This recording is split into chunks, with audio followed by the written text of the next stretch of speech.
नमस्कार, जय श्री राम। स्वागत है रामचरितमानस पाठ में। और आज हम पढ़ने वाले हैं पृष्ठ क्रमांक 641 से 645 तक। अभी तक का जो प्रसंग चला है, भगवान श्री रामचंद्र जी भाई लक्ष्मण जी और सीता माता जी के साथ वो अगस्त्य ऋषि के पास पहुंचे हैं। वहाँ सुतीक्ष्ण जी भी गए हैं साथ में। भगवान श्री रामचंद्र जी दोनों भाई अगस्त्य ऋषि के पांव पड़े हैं, उनको उचित आसन में बैठाया गया है। और अब हम उसके आगे का कुछ वहाँ पर ज्ञान जो है अगस्त्य ऋषि के द्वारा दिया जा रहा है, और अब है जो हम आगे पढ़ने वाले हैं। तो पृष्ठ क्रमांक 641 से पढ़ेंगे 645 तक। चलिए शुरू करते हैं। मंगल भवन अमंगल हारी, द्रवहु सुदशरथ अजर बिहारी। राम सिया राम जय जय राम। राम सिया राम जय जय राम। श्याम रामचंद्र की जय। पवन सुत हनुमान की जय। सीता माता की जय। भ्राता लक्ष्मण की जय।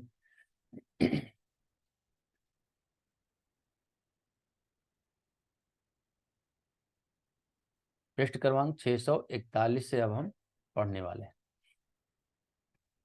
यही कर फल पुनि विषय विरागा, तब मम धर्म उपज अनुरागा।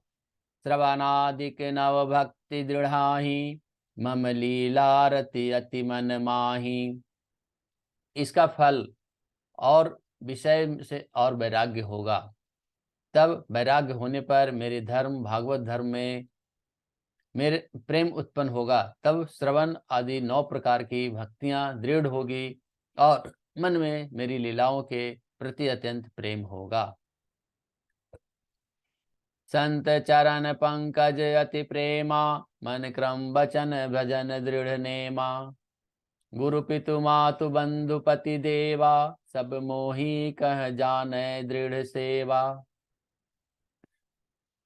जिसका संतों के चरण कमलों में अत्यंत प्रेम हो, मन वचन और कर्म से भजन का दृढ़ नियम हो, और जो मुझको ही गुरु पिता माता भाई पति और देवता सब कुछ जाने और सेवा में दृढ़ हो।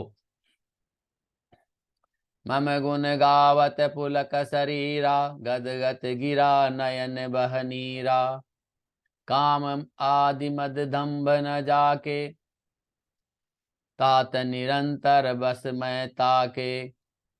मेरा गुण गाते समय जिसका शरीर पुलकित हो जाए, वाणी गदगद हो जाए और नेत्रों से प्रेमाश्रुओं का जल बहने लगे, और काम मद और दंभ आदि जिसमें न हो, हे भाई मैं सदा उसी के बस में रहता हूँ। यह सभी श्री रामचंद्र जी कर रहे हैं। दोहा। वचन कर्म मन मोरी गति, भजनु करहि निकाम। तीन के हृदय कमल महु, करहु सदा विश्राम। श्याम रामचंद्र की जय। जिनको कर्म वचन और मन से ही मेरी गति है, और जो निष्काम भाव से मेरा भजन करते हैं, उनके हृदय कमल में मैं सदा विश्राम किया करता हूँ। भगति जोग सुनि अति सुख पावा, लक्ष्मण प्रभु चरणहि सिरुनावा। यही विधि गए कछुक दिन बीती, कहत विराग ज्ञान गुण नीति। इस भक्ति योग को सुनकर लक्ष्मण जी को अत्यंत सुख पाया, और उन्होंने प्रभु श्री रामचंद्र जी के चरणों में सिर नवाया। इस प्रकार वैराग ज्ञान गुण और नीति कहते हुए कुछ दिन बीत गए। सूपनखा रावण कै बहिनी, दुष्ट हृदय दारुण जस यहिनी। पंचवटी सो गई एक बारा, देखी विकल भई जुगल कुमारा। शूर्पणखा नामक रावण की एक बहन थी, जो नागिन के समान भयानक और दुष्ट हृदय की थी। वह एक बार पंचवटी में गई और दोनों राजकुमारों को देखकर विकल हो गई, काम से पीड़ित हो गई। भ्राता पिता पुत्र उर्गारी, पुरुष मनोहर निरखत नारी। होई विकल सक मन ही न रोकी, जिमि रवि मणि द्रव ब्रब ही बिलोकी। काकभूषुंडी जी कहते हैं कि हे गरुड़ जी, शूर्पणखा जैसी राक्षसी धर्म ज्ञान शून्य कामंध स्त्री मनोहर पुरुष को देखकर, चाहे वह भाई पिता पुत्र ही हो, विकल हो जाती है और मन को नहीं रोक सकती। जैसे सूर्यकांत मणि सूर्य को देखकर द्रवित हो जाता है, ज्वाला से पिघल जाता है। रुचिर रूप धरि प्रभु पहि जाई, बोली वचन बहुत मुस्काई। तुम सम पुरुष नमो सम नारी, यह संजोग विधि रचा विचारी। वह सुंदर रूप धरकर प्रभु के पास जाकर और बहुत मुस्कुराकर वचन बोली, न तो तुम्हारे समान कोई पुरुष है और न ही मेरे समान स्त्री। विधाता ने यह संजोग जोड़ा बहुत ही विचार कर रचा है। मम अनुरूप पुरुष जग माही, देखहु खोज लोक तिहु नाही। ताते अब लगी रहे कुमारी, मनुमाना कछु तुम्हें निहारी। मेरे योग्य पुरुष, मेरे योग्य वर जगत में नहीं है। मैंने तीनों लोकों को खोजा देखा, इसी से मैं अब तक कुमारी और अविवाहित रही। अब तुमको देखकर मन मन कुछ माना, चित्त ठहरा है। सीतहि चितहि कही प्रभु बाता, अहि कुआर मोर लघु भ्राता। गई लक्ष्मण रिपु भगनी जानी, प्रभु बिलो की मोल मृदुवानी। सीता जी को देखकर प्रभु श्री रामचंद्र जी ने यह बात कही कि मेरा छोटा भाई कुमार है। वह लक्ष्मण जी के पास गई। लक्ष्मण जी उसे शत्रु की बहन समझकर और प्रभु की ओर देखकर कोमल वाणी से बोले, सुंदरी सुनु मैं उन कर दासा, पराधीन नहीं तोर सुपासा। प्रभु समर्थ कौशलपुर राजा, जो कछु करहिं नहीं सब छाजा। हे सुंदरी सुन, मैं तो उनका दास हूँ, मैं पराधीन हूँ, अतः तुम्हें सुविधा सुख न होगा। प्रभु समर्थ हैं, कौशलपुर के राजा हैं, वे जो कुछ करें उन्हें सब कुछ फबता है। सेवक सुह चह मान भिखारी, व्यसनी धन शुभ गति व्यभिचारी। लोभी जसु चह चार गुमानी, नव दुहि दूत चाहते प्राणी। सेवक सुख चाहे, भिखारी सम्मान चाहे, व्यसनी जिसे जुए शराब आदि का व्यसन हो, धन और अभिचारी व्यभिचारी शुभ गति चाहे, लोभी यश चाहे और अभिमानी चारों फल अर्थ धर्म काम मोक्ष चाहे, तो ये सब प्राणी आकाश को दूहकर दूध लेना चाहता है, अर्थात असंभव बात को भी संभव करना चाहता है। पुनि फिर राम निकट सो आई, प्रभु लक्ष्मण पहि बहुरी पठाई। लक्ष्मण कहा तो ही सो बरई, तो त्रिन तोरी लाज परिहरई। वह लौटकर फिर से राम जी के पास आई। प्रभु ने उसे फिर लक्ष्मण जी के पास भेज दिया। लक्ष्मण जी ने कहा, तुम्हें यही बरेगा जो लज्जा को त्रिन तोड़कर अर्थात प्रतिज्ञा करके त्याग देगा, जो निपट निर्लज्ज होगा। तब खिसियानी राम पही गई, रूप भयंकर प्रगटत भई। सीतहि सभय देखि रघुराई, कहा अनुज सन शयन बुझाई। तो वह खिसियाई हुई क्रुद्ध होकर गुस्से में श्री राम जी के पास गई और अपने सबसे भयंकर रूप अपना प्रकट किया। सीता जी को भयभीत देखकर श्री रघुनाथ जी ने लक्ष्मण जी को इशारा देकर कहा, लक्ष्मण अति लाघव सो, नाक कान बिनु किन्ह। ताके कर रावण कह, मनो चुनौती दिन। सियावर रामचंद्र की जय। लक्ष्मण जी ने बड़ी फुर्ती से उसको बिना नाक कान का कर दिया और मानो उसके हाथ रावण को चुनौती दे दी। नाक कान बिनु भई विकरारा, जनु श्रभ शैल गेरु कै धारा। खर दूषण पहि गई विल पाता, दिग दिग तब पौरुष बल भ्राता। बिना नाक कान के वह विकराल हो गई।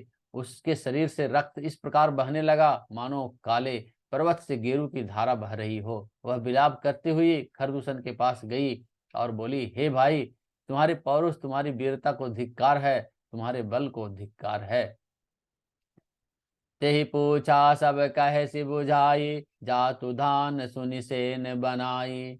धाये निशिचर निकर बरूथा, जनु सपक्ष कज्जल गिरिजू था। उन्होंने पूछा, तब शूर्पणखा ने सब समझाकर कहा। सब सुनकर राक्षसों ने सेना तैयार की। राक्षस समूह झुंड के झुंड दौड़े मानो पंखधारी काजल के पर्वतों का झुंड हो। नाना वाहन नाना कारा, नाना युद्ध धर घोर अपारा। शूर्पणखा आगे कर लीनी, अशुभ रूप श्रुति नाशाहीनी। वे अनेकों प्रकार की सर्व सवारियों पर चढ़े हुए अनेकों प्रकार के सूरतों के हैं, वे अपार हैं और उनके अनेकों प्रकार के असंख्य भयानक हथियार धारण किए हुए हैं। उन्होंने नाक कान कटी हुई अमंगल रूपनी शूर्पणखा को आगे कर लिया। असगुन अमित हो ही भयकारी, गनहीन मृत्यु विवश बस सब झारी। गर जही तर जही गगन उड़ाही, देखी कटक भट अति हर साही। अगणित भयंकर अपशकुन हो रहे हैं, परंतु मृत्यु के बस होने के कारण वे सब के सब उनको कुछ गिनते ही नहीं। गरजते हैं, ललकारते हैं, आकाश में उड़ते हैं और सेना उन देखकर योद्धा लोग बहुत ही हर्षित होते हैं। कोई कह जियत धरहु धरहु दो भाई, धरि मारहु तिह लेहु छड़ाई। धुरिपुरी नभ मंडल रहा, राम बोलाए अनुज सन कहा। कोई कहता है दोनों भाइयों को जीता ही पकड़ लो, कोई कहता है पकड़कर मार डालो और उस स्त्री को छीन लो। आकाश मंडल धूल से भर गया। तब श्री रामचंद्र जी ने लक्ष्मण जी को बुलाकर उनसे कहा, जय लय जानकी जाहू गिरि कंदर, आला निशिचर कटुक भयंकर। रहु सजग सुनि प्रभु कै बानी, चले सहित श्री सर धनु पानी। राक्षसों की भयानक सेना आ गई। जानकी जी को लेकर तुम पर्वत की कंदराओं में चले जाओ, सावधान रहना। प्रभु श्री रामचंद्र जी के वचन सुनकर लक्ष्मण जी हाथ में धनुष बांध लिए सीता जी सहित चले। देखी राम रिपुदल चली आवा, बिहसी कठिन को दंड चढ़ावा। शत्रुओं की सेना समीप चली आई। यह देखकर श्री राम जी ने हंसकर कठिन धनुष को चढ़ाया। छंद। को दंड कठिन चढ़ाई सिर, जट जुट बांधत सोह क्यों। मरकत सकल पर लरत दामनी, कोटि सुजुग भुजंग क्यों। कटिक सिनि संग विशाल भुज, गही चाप विसिख सुधारि कै। चितवत मन हो मृगराज प्रभु, गजराज घटा निहारी के। श्याम रामचंद्र की जय। कठिन धनुष चढ़ाकर सिर पर जटा जुड़ा बांधते हुए प्रभु कैसे शोभित हो रहे हैं, जैसे मरकत मणि पन्ने के पर्वत पर करोड़ों बिजलियों से दो सांप लड़ रहे हों। कमर में तरकस कस के विशाल भुजाओं में धनुष लेकर और बाण सुधार कर प्रभु श्री रामचंद्र जी राक्षसों की ओर देख रहे हैं। मानो मतवाले हाथियों के समूह को आता देखकर सिंह उनकी ओर ताक रहा हो। आए गए बग मेल धरहु धावत सुभट, जथा बिलो की अकेले बाल, रबहि धरे धनु जवट। सियावर रामचंद्र की जय। पकड़ो पकड़ो पुकारते हुए राक्षस योद्धा बाग छोड़कर बड़ी तेजी से दौड़े हुए आए और श्री राम जी के चारों ओर से घेर लिया। जैसे बाल सूर्य उदयकालीन सूर्य को अकेला देखकर मंदेह नामक दैत्य घेर लेते हैं। प्रभु बिलो किसर सकहि न डारी, थकित भई रजनी चर धारी। सचिव बोली बोले खर दूषण, यह को नृप बालक नर भूषण। सौंदर्य माधुर्य निधि प्रभु श्री राम जी को देखकर राक्षसों की सेना थकित रह गई। वे उन पर बाण नहीं छोड़ सके। मंत्री को बुलाकर खरदूषण ने कहा, यह राजकुमार कोई मनुष्यों का भूषण है। नाग असुर सुर नर मुनि जेते, देखे जिते हते हम केते। हम भरी जन्म सुनहु सब भाई, देखी नहीं असी सुंदरताई। जितने भी नाग असुर देवता मनुष्य और मुनि हैं, उनमें से हमने न जाने कितने ही देखे, जीते जी उन्हें मार डाले हैं, जीते और मार डाले हैं। पर हे भाइयों सुनो, हमने जन्म भर में ऐसी सुंदरता कहीं नहीं देखी है। जदपि भगिनी किन्ने कुरूपा, बदलायक नहीं पुरुष अनुपा। देहु तुरत निज नारी दुराई, जियत भवन जाहू दो भाई। यद्यपि इन्होंने हमारी बहन को कुरूप कर दिया है, तथापि ये अनुपम पुरुष वध करने योग्य नहीं है। छिपाई हुई अपनी स्त्री हमें तुरंत दे दो और दोनों भाई जीते जी घर लौट जाओ। मोर कहा तुम ताहि सुनावहु, तासु बचन सुन आतुर आवहु। दूतन कहा राम सन जाई, सुनत राम बोले मुस्काई। मेरा यह कथन तुम लोगों उसे सुनाओ और उसका वचन उत्तर सुनकर शीघ्र ही आओ। दूतों ने जाकर यह संदेश श्री रामचंद्र जी से कहा। उसे सुनते ही श्री रामचंद्र जी मुस्कुराकर बोले, हम छत्री मृगया बन करहीं, तुमसे खल मृग खोजत फिरहीं। रिपु बलवंत देखी नहीं डरहीं, एक बार कालहु सन लरहीं। हम क्षत्रिय हैं, वन में शिकार करते हैं और तुम्हारे सरीखे दुष्ट पशुओं को तो ढूंढते ही फिरते हैं। हम बलवान शत्रु को देखकर नहीं डरते। लड़ने को आए तो एक बार तो हम काल से भी लड़ सकते हैं। यद्यपि मनुज धनुज कुल घातक, मुनि पालक खल सालक बालक। जाओ न होई बल घर फिर जाहु, समर विमुख मैं हतहु न काहू। यद्यपि हम मनुष्य हैं, परंतु दैत्य कुल का नाश करने वाले और मुनियों की रक्षा करने वाले हैं। हम बालक हैं, परंतु हम हैं दुष्टों को दंड देने वाले। यदि बल न हो तो घर लौट जाओ, संग्राम में पीठ दिखाकर किसी को मैं नहीं मारता। आज कथा हमने 645 पृष्ठ तक पढ़ा है और आज की कथा यहीं समाप्त होती है। आज ये कथा इतनी भयो सुनो वीर हनुमान, श्यावर रामचंद्र की जय, पवन सुत हनुमान की जय, सीता माता की जय, भ्राता लक्ष्मण की जय। मंगल भवन अमंगल हारी, द्रवहु सुदशरथ अजिर बिहारी। राम सिया राम जय जय राम, राम सिया राम जय जय राम। जय श्री राम, जय श्री राम, जय श्री राम। धन्यवाद आपको वीडियो देखने के लिए। और अगर चैनल पर नए हैं तो आप चैनल को सब्सक्राइब कर लीजिए ताकि जो नोटिफिकेशन है वह आपको सबसे पहले मिले। थैंक यू, धन्यवाद धन्यवाद धन्यवाद।